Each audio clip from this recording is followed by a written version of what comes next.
तो चलिए स्टार्ट करते हैं। ये आपका करंट इलेक्ट्रिसिटी का वीडियो नंबर 2 है।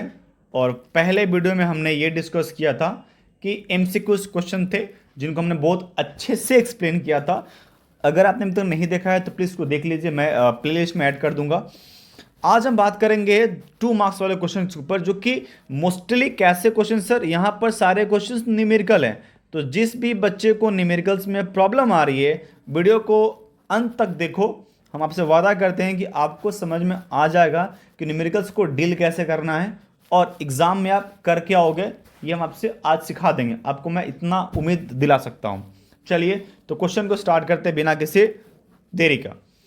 How much current will an electric bulb draw from 220 volt source if a resistance of the bulb is 1200 ohm?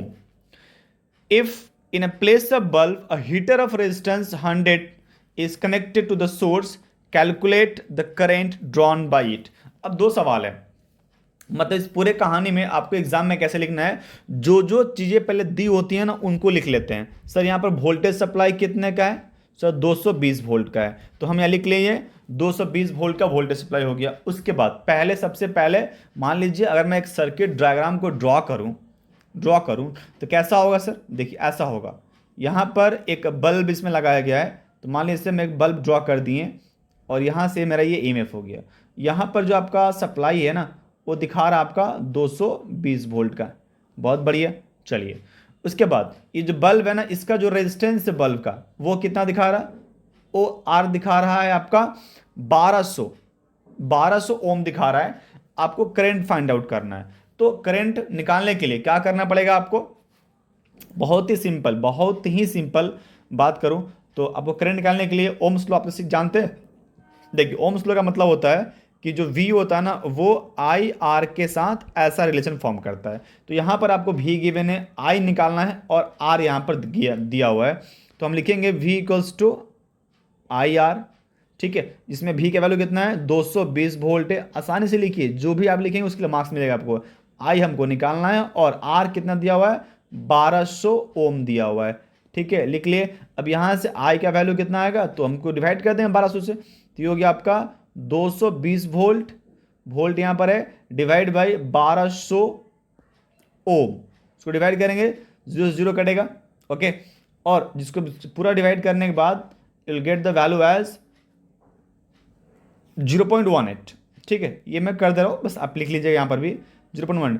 तो बल्ब कितना करंट ले रहा है, 0.18 का करंट ले रहा है। अच्छा, जब इसको हम सॉल्व करेंगे, अब सवाल में क्या बोला गया है कि इस बल्ब को ना रिप्लेस करके यहाँ पर तो क्या लगा दिया, हीटर लगा दिया। तो यहाँ पर अब क्या लग गया, यहाँ पर एक हीटर लगेगा। मान लीजिए एक रेजिस्टेंस है, ये ऐसे करके मोटा सा वायर लगा दिया, यहाँ पर ये हीटर लगा दिया।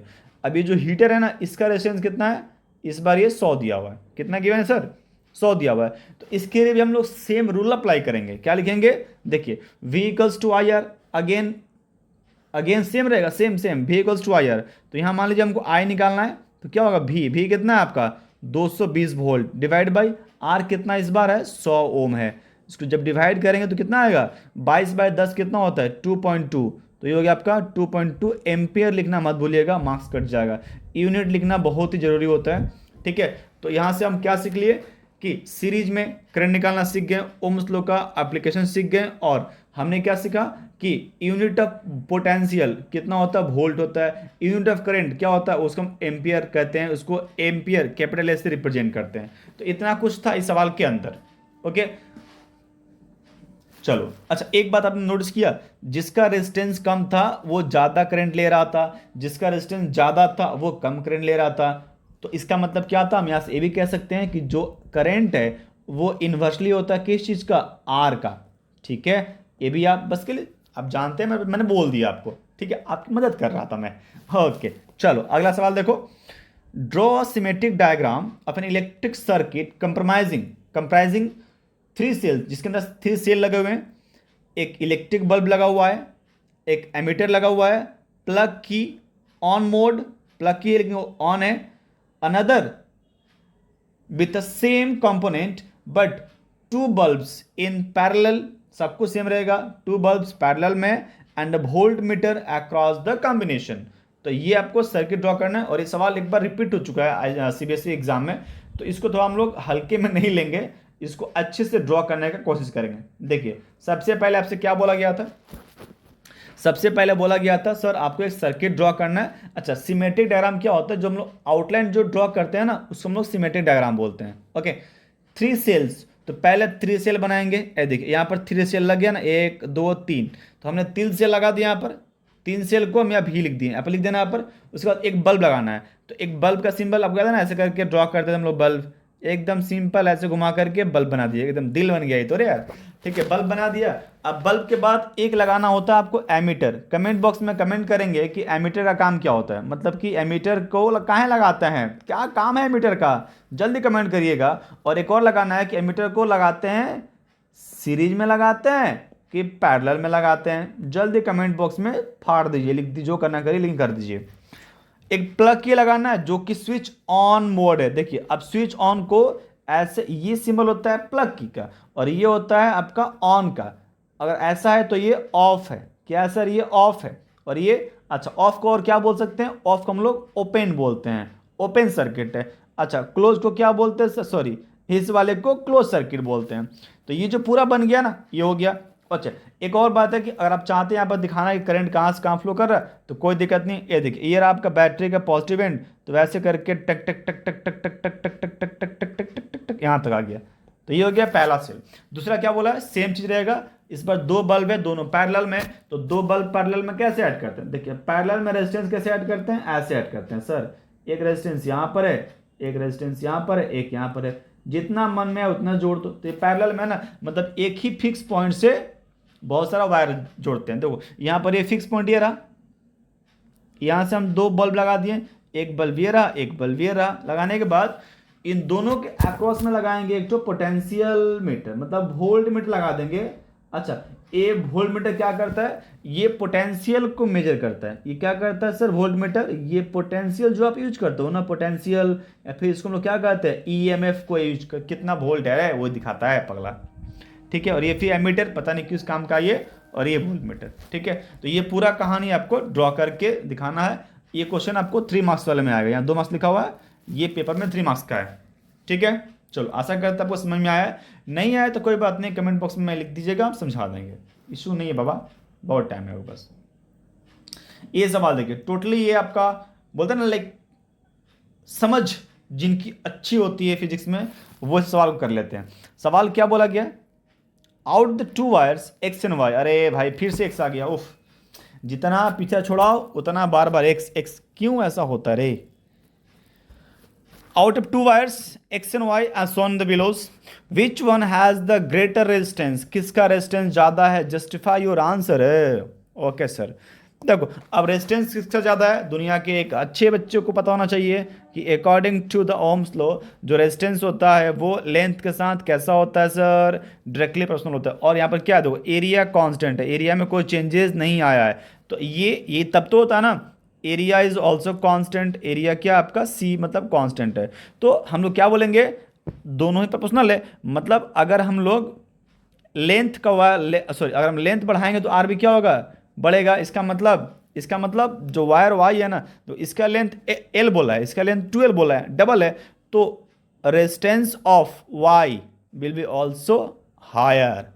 ओके बाबा, चलिए सवाल समझ में आया कि नहीं, अरे आया होगा। देखो y has the higher resistance because of a, क्योंकि resistance of the wire is directly proportional to the length of the wire। एक सवाल देखिए, ये सवाल इसका एक शॉर्ट ट्रिक भी आपको हम सिखाते हैं, पहले सवाल को सीखते हैं, पहले सवाल को समझते हैं इसका मीनिंग क्या है, उसके बाद हम लोग आपको सवाल पे आते हैं। सवाल है, a 9 ohm resistance is cut into 3 equal parts and connected in parallel, find the equivalent resistance of this combination. देखो ये जो आंसर लिखा ना, मैंने जो बनाया है, इसके अलावा आप क्या बात करेंगे। देखो सबसे पहले आपको मैं एक बात समझाते हैं, ठीक है। मान लीजिए मैं लिख रहा हूँ यहाँ पर आर पी, मतलब पैरेलल फॉर्मूला होता है, ये होता है आपका R1, सही, ओके। ये कितना होता है R2, और ये मान लेते एक और लगा लिया, R3 लगा लिया, चलता रहेगा ये। अगर मैं मान लूँ कि तीनों ही रेजिस्टेंस क्या इक्वल है, इसका मतलब जो आपका जो R1 है और ये जो आपका R2 है और ये जो R3 है सारे बराबर हैं भाई, इसको मान लेते हैं R है, तो ये क्या होगा, ये हो जाएगा आपका 1/R plus 1/R plus 1/R। इसका एलसीएम क्या होगा sir, R। 1 + 1 + 1 is equal to, छूट गया यहाँ पर, इक्वल्स टू कितना होगा, 3/R होगा, और ये हो गया आपका 1/RP। तो यहाँ से मेरा रिजल्ट क्या मिलेगा, जो RP होगा ना पैरेलल में होगा, वो कितना होगा, वो हो जाएगा R×3। मतलब हम जितना इक्वल पार्ट्स में उसको डिवाइड करेंगे उससे उसको डिवाइड कर दो, जो रेजिस्टेंस डिवाइड कर दो। अब यहाँ पर सवाल ये है, ये देखो एक वायर कितने का है, एक वायर 9 ओम का है, ठीक है, 9 ओम का वायर है, उसको 3 इक्वल पार्ट्स में डिवाइड किया, इसका मतलब एक कट यहाँ पर, एक कट यहाँ पर, ये हो गया 3, ये भी 3 और ये भी हो गया 3। 3 ओम का वायर है, उसको 3 बार ऐड किया, इसका मतलब 3/3, आंसर इज 1, आंसर इज 1। बात समझ में आया, समझ में नहीं आया, देखो पहले इसको 3 भाग में डिवाइड करेंगे तो 3 आएगा। अब सारे का वैल्यू कितना है, 3 है, पैरेलल में ऐड करेंगे तो either use this concept directly और यूज द फॉर्मूला जो बेसिक होता है 1/R1 plus 1/R2 plus 1/R3। उसके बाद फॉर्मूला बैठाएंगे, एलसीएम लेंगे और आपका आंसर आपके चेहरे के सामने होगा। बात समझ में आया क्या, तो ये याद रखना। अच्छा, अगर किसी को ये सवाल समझ में आया ना, लिटरली आ गया है, तो आप कमेंट करो, ठीक है। एक वायर है जिसका रेजिस्टेंस है आपका 25 ओम, ठीक है, इसको 5 इक्वल पार्ट्स में कट किया, कितना पार्ट में कट किया है, 5 इक्वल पार्ट्स में कट किया है और पैरेलल में ऐड कर दिया है। कहाँ ऐड कर दिया है, पैरेलल में ऐड कर दिया है। ये क्या हो गया, हाँ कहाँ ऐड कर दिया, इसको पैरेलल में ऐड कर दिया है। बताना है कि आपको आर इक्विवेलेंट कितना होगा, फटाफट कमेंट करिएगा कि आर इक्विवेलेंट कितना होगा, ठीक है। 25 ओम का वायर को 5 इक्वल पार्ट्स में कट किया है, आपको बताना है कि इक्विवेलेंट रेजिस्टेंस कितना होगा जब उसको पैरेलल में ऐड करेंगे तब, ठीक है। चलो आगे बढ़ते हैं, अगला सवाल आपके स्क्रीन पर ये रहा।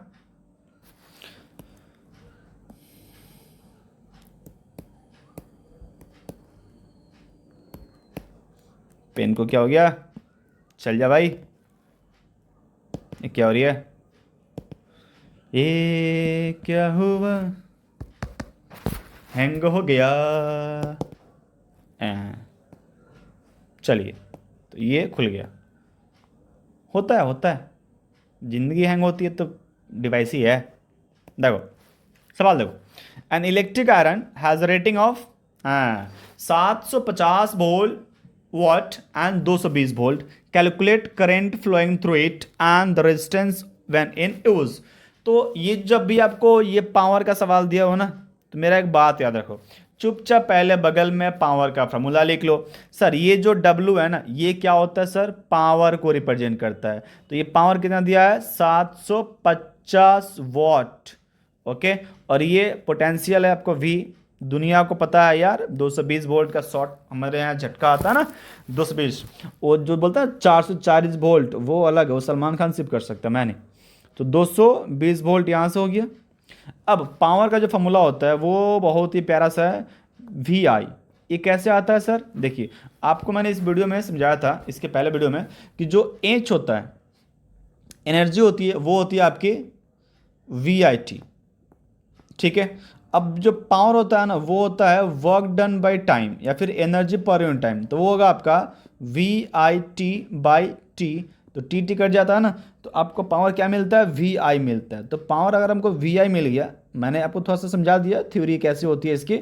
अब आते हैं फॉर्मूले पर, तो सब कुछ गिवन है, P equals to VI। P का वैल्यू कितना है, 750 वॉट, V कितना है, 220 वोल्ट, I का मान निकालना है, डिवाइड कर दो, आंसर इज 3.40 एम्पियर। अब आपको निकालना है कि इसका रेजिस्टेंस क्या होता है।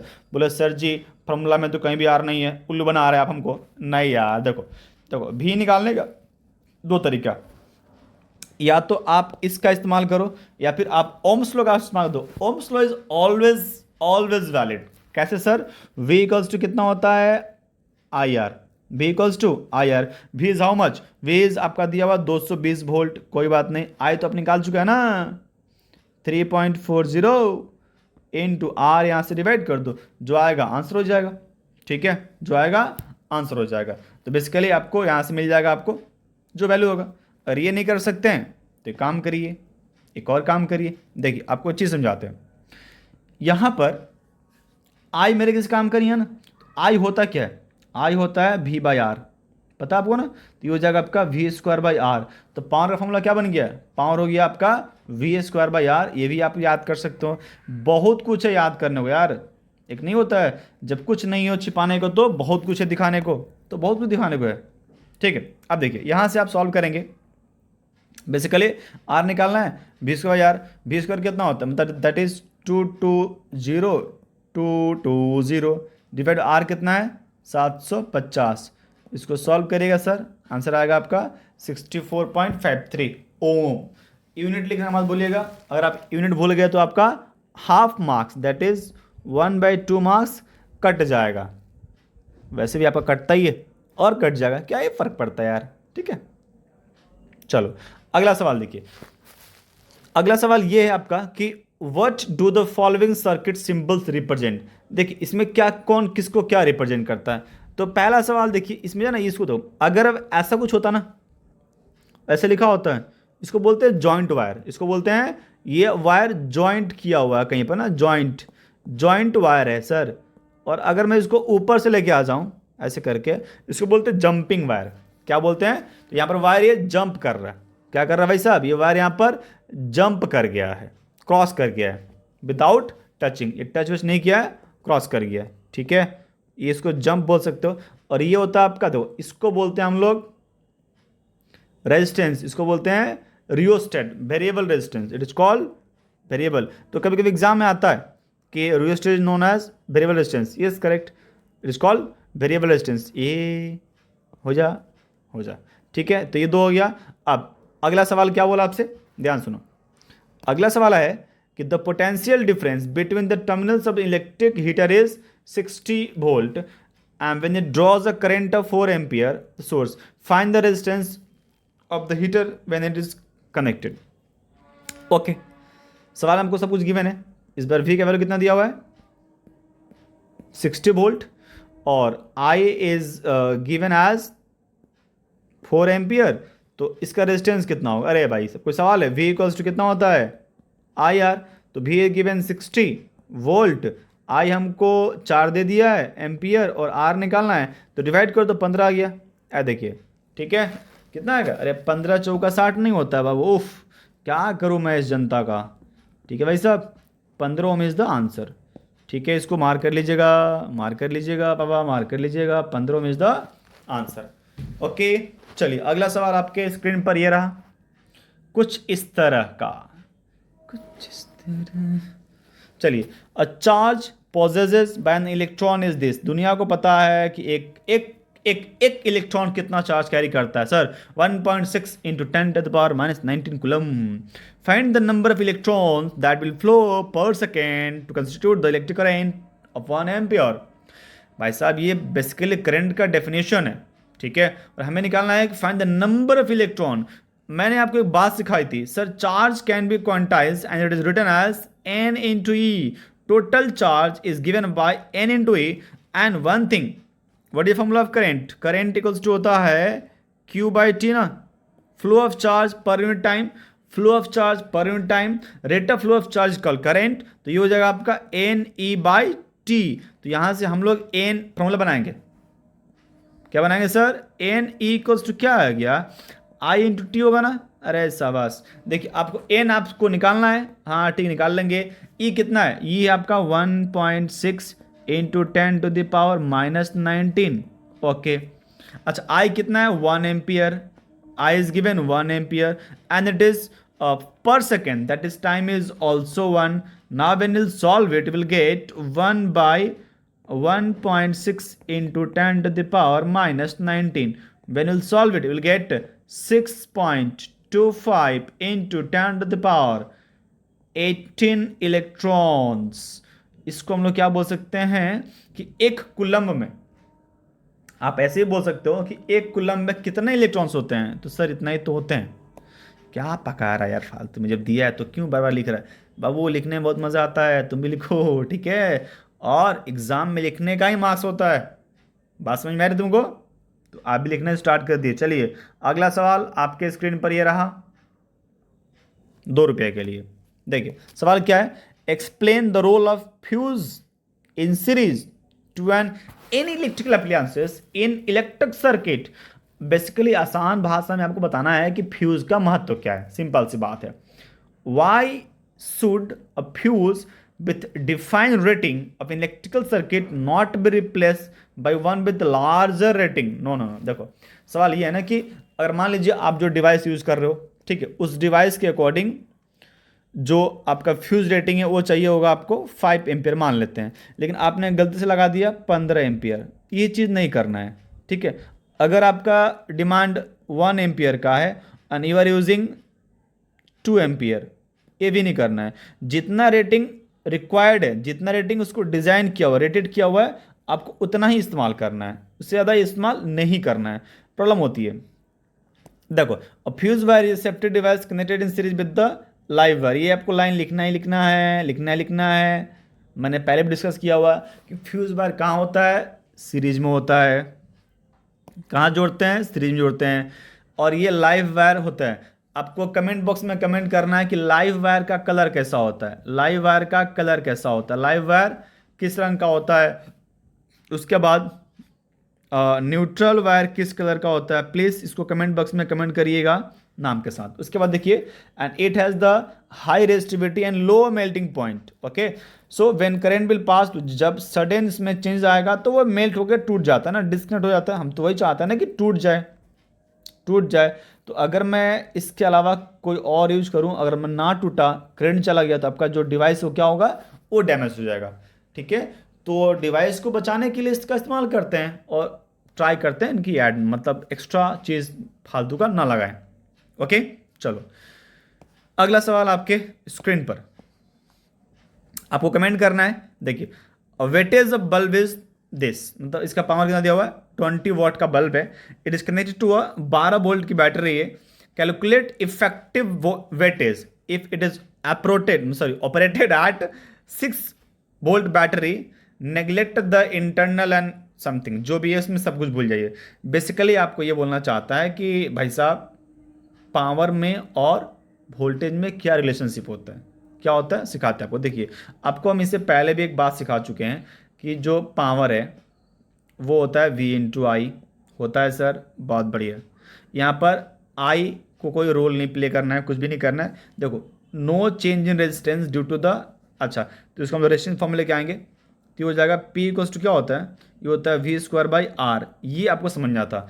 यहाँ पर रेजिस्टेंस का बात किया ना, रेजिस्टेंस रिमेन कांस्टेंट, तो हम पावर को रेजिस्टेंस के फॉर्म में लेके आएंगे। अब यहाँ से आर कांस्टेंट, तो लात मार दो इसको, तो हम इसको भी ऐसे लिख सकते हैं क्या, अक्सर जब ये P1 होगा, ये V1 होगा और ये आर तो आर रहेगा। जब ये आपका P2 हो जाएगा तो ये होगा आपका V2 स्क्वायर बाई आर रहेगा। आर तो कांस्टेंट है, सेम सेम रहेगा, तो इसको डिवाइड कर दो तो ये मिलेगा P1 by P2, this will be equals to V1 square plus V2 square. अब सॉल्व कर लीजिए, ठीक है, जो वैल्यू दिया हुआ है सॉल्व कर लीजिए। देखिए P1 power is first given ना, चलो पावर पहला गिवन है आपका 24 वाट दिया हुआ है। दूसरा आपको निकालना है, तो इसको हम P2 को छोड़ देते हैं। ओके, दूसरा है, अच्छा V1 कितना था, पहले V1 था आपका 12, यहाँ 12 लिखिए, 12 का स्क्वायर करना पड़ेगा और ये हो गया आपका 6 का स्क्वायर। सॉल्व करिए, तो 1 मिनट हो जाइए, तो ये हो गया 24 बाई P2, रुक जाओ लेट मी सॉल्व, ये हो गया 144 बाई 36, ये कटता है 4 बार में और ये कटेगा 6 बार में, तो भाई साहब कितना हो गया, 6 वाट आ गया। ठीक है, P2 कितना आ गया, P2 इज 6 वॉट, तालिया 7 करोड़। ठीक है, मतलब बेसिकली आपको ये फार्मूला का इस्तेमाल करना था। ठीक है, देखो आपसे ये लोग बहुत तरीके से सवाल पूछ सकते हैं, आपको हर बार इसके लिए रेडी रहना पड़ेगा। क्या रहना पड़ेगा, रेडी रहना पड़ेगा। ओके, चलो अगला सवाल आपके स्क्रीन पर, ये देखिए, ये सवाल थोड़ा सा बहुत ही मजेदार चीज़ है, मेरे को देख के मजा आया कि एक सर्किट गिवन है R1 R2, जितना भी यहाँ सब कुछ लिखा सबका वैल्यू कितना है, 3 है। कितना भाई साहब, 3 है। आपसे पूछ रहा है find the equivalent RS of the circuit. Okay, तो इक्विवेलेंट निकालना है सर्किट का। ठीक है, चलो ट्राई करते हैं करने का। देखो, अब आपको समझना कि जहां जहां सिंगल वायर है ना, these are in series combination. तो सबसे पहले ये दो वायर किस में, एक ही वायर है ना, ये तो ये हो गया आपका सीरीज में। तो ये 3 और 3 कितना हो गए, 3 और 3 ये 6 हो गए, ये 3 है ना, ये भी 3 है, तो ये 6 हो गए। अब ये जो 6 है ना, तो अब ये सिंगल वायर बनेगा ऐसे करके, 3 और 3 किस में हो गए, पैरेलल में हो गए। तो 1/3 प्लस 1/3 ये हो गया 3, 1 + 1 दैट इज 2/3। इसको उल्टा कर देंगे तो क्या आएगा, 3/2। अब इस पूरे का वैल्यू कितना आ गया, 3/2 आ गया। 3/2 ये और ये एक ही वायर बन गया, दो यहाँ शुरू करेंगे ऐसे जाएंगे, एक वायर ये, फिर सेम वायर, फिर सेम वायर। इसका मतलब 3/2 प्लस ये भी 3 है और ये वाला भी 3 है, तो 3 दूना 6 हो गया, और ये 1.5, 7.5 इस सवाल का उत्तर हो जाएगा। ठीक है, चलिए ये 8 दिखा दिया, मैंने कहीं गलती कर दिया के, ओहो 3 3 6 था ना। ठीक है, पहले इन दोनों को करेंगे, तो ये आपको 6 दिखा दिया। उसके बाद ये और ये पैरेलल में, अच्छा ये तो, ओहो सॉरी सॉरी मैंने गलती लिख दिया। तो यहाँ पर मेरा गलती हो गया था कि मैं इसको क्या कर लिया, 3 मान लिया था। कहाँ पर भाई साहब, ये देखो यहाँ पर एक 6 होगा। ठीक है, एलसीएम होगा 6। ओके, तो ये हो गया आपका 1 और ये हो गया 2, तो ये हो गया आपका 3/6 दैट इज़ 2 आएगा। ठीक है, माफ़ करिएगा, तो ये 2 हो जाएगा, पूरा ये 2 हो जाएगा, और 6 2 8 हो जाएगा आंसर इसका। ठीक है।